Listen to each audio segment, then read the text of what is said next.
Başlık, yorgunlukla savaşan en iyi çaylar. Merhaba sevgili dostlar. Eğer gün boyu esneyerek dolaştıysan, bunu doğru bir fincanla düzeltelim.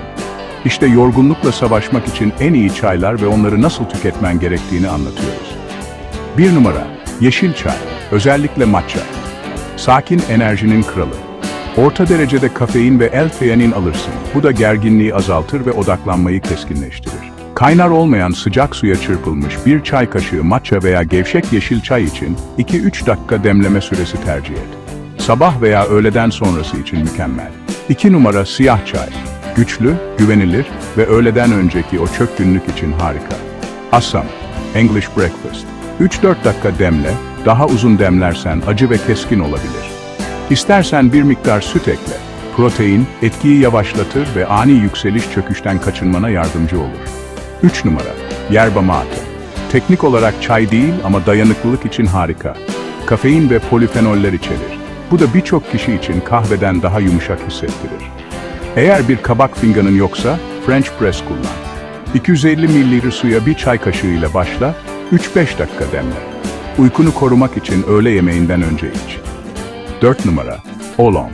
Bunu dengeli bir demleme olarak düşün, yeşil ve siyah arasında. Çiçeksi bir notayla istikrarlı, odaklanmış bir enerji verir. Yaklaşık 85-90 derecede 2-3 dakika demle.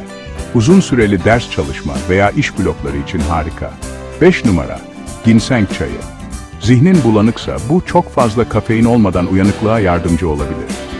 Paketin üzerindeki talimatlara uy.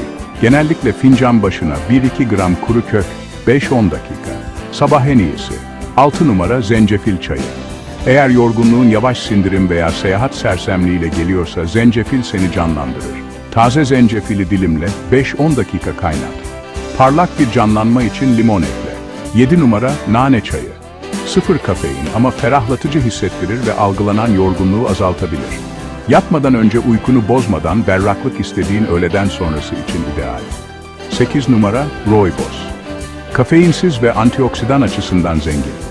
Seni coşturmaz ama istikrarlı hidrasyonu destekler. Yorgunluğun sessiz düşmanı.